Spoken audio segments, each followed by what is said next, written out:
Hey consignors, it's Cassandra, and I'm going to be spending the evening entering some of my items into the system. And before I do that, I just wanted to jump on here and talk about pricing.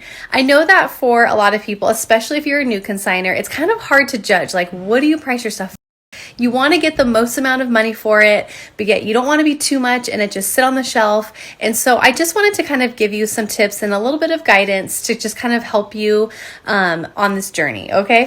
So first, let's talk about the new that if you do not sell at least 60% of the items that you have entered into the system, you will not be invited back to a future sale. And there's a reason why. It's not to punish you, and it's not to punish your sales. It's actually to drive more shoppers to Moolah, because a sale is only successful as long as the customers are buying the items, right? You as a consignor are only making money as long as customers are buying your items. So we want to make sure that we are pricing them right, the quality is there. There's a whole method to the madness to make sure that you're making the most amount and that you're actually selling the most amount. What I like to do is I like to go into it with the mindset of not how much stuff can I get rid of and how much money can I make, although that would be nice. It's actually with instead of how can I provide the best experience for the shopper, because the shopper is the one that is putting money in my pocket. It's the one that's making the sale successful. And the way that I shop is I'm looking for quality. I'm looking for value. Like I'm looking for a deal. I'm looking for is an item presented right? Is it presented to where it's easy to see? It's easy to see the parts and the pieces and all of that.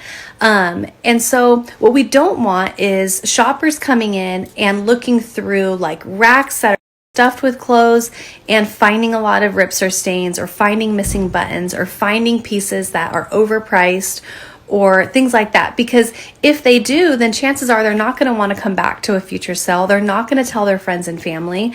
And therefore, if the shopper doesn't return, and the shopper doesn't spend the money, then you as a consignor don't make the money. And so we're trying to avoid, by implementing this new rule of you need to sell at least 60% of your items in order to return, is to eliminate anything that is being brought in that doesn't have that value and is priced too high, or is not, the quality isn't there, or the packaging or the presentation isn't there. And so this is really to benefit. Sorry, it cut me off, but this is really to benefit you as the consignor and also the shopper's experience, right? So I always go into it with the mindset of the shopper, not necessarily the consignor. I'd want to so I'm going to price my items in a price that I want to find them in, and I'm going to bring them in the condition that I want to purchase them in, right? So making sure that you are double checking the quality, the rips and stains, doing this in natural light, taking them outside even if you need to, maybe a second set of eyes, like, hey, can somebody else go through these, see if you can find any rips or stains or any missing buttons or anything like that. I just pulled a couple of examples. So like this little boy's shirt, I'm probably gonna mark it for like $3. Could I get $4.50? Maybe, but I feel like if I'm shopping, I would rather spend $3, so I'm gonna price it for $3. Cute little like Justice shorts, $2. They're like gymnastic shorts or whatever. These little like Sketcher workout shorts, maybe $3. This little dress, I know that like as sizes go up, then the price of clothing goes up. So is for a girl size 10. So I might sell this for $4. Could I price them for more? Sure. But as a shopper, if I see a couple different pairs of shorts, I'm actually going to buy the ones that are cheaper than the ones that are more expensive. Therefore, that consignor is going to make my money versus one that's going to price it way higher. Another thing that we want to remember is that most shoppers are most likely going to shop with a budget. I have a set budget that I like to spend each time, and I try not to go over that set budget. And so when I can get more for my money, then I'm going to make the choice of like choosing the one that is priced right versus the one that's priced super high. And so some other things that a lot of shoppers are looking for and that sell really well are bundles.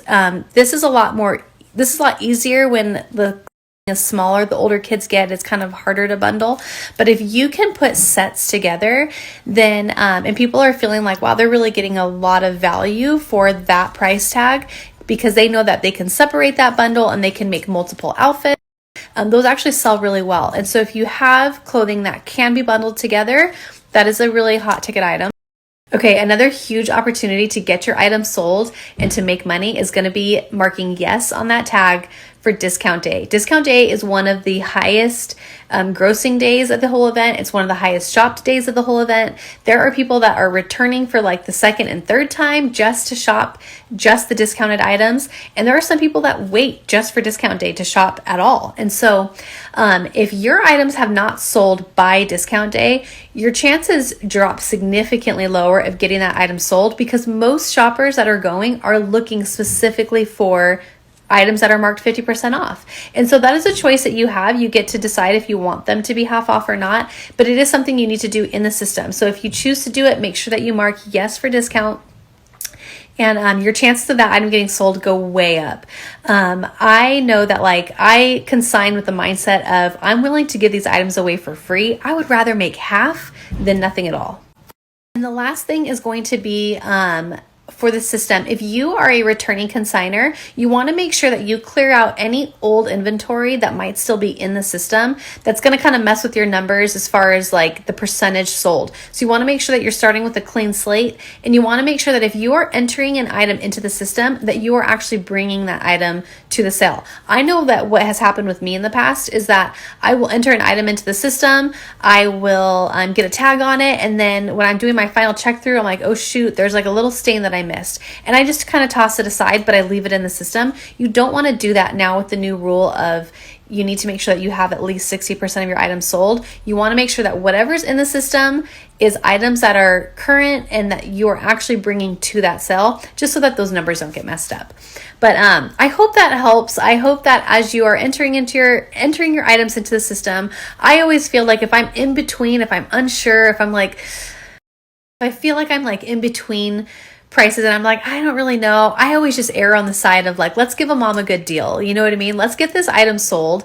You also just want to make sure that you're utilizing that pricing guide, and use your community. If you feel like you don't know what an item would be sold for at an event like this, maybe send like a picture of it to a couple of your mom friends and say, hey, how much would you pay for this? You know, using that as like a guide is super helpful. And then just making sure that, again, you're just double checking the quality. We just want to make sure that everything that you are selling is something you would want to buy, right? And so I hope this helps, and I hope that you have a very, very successful sale.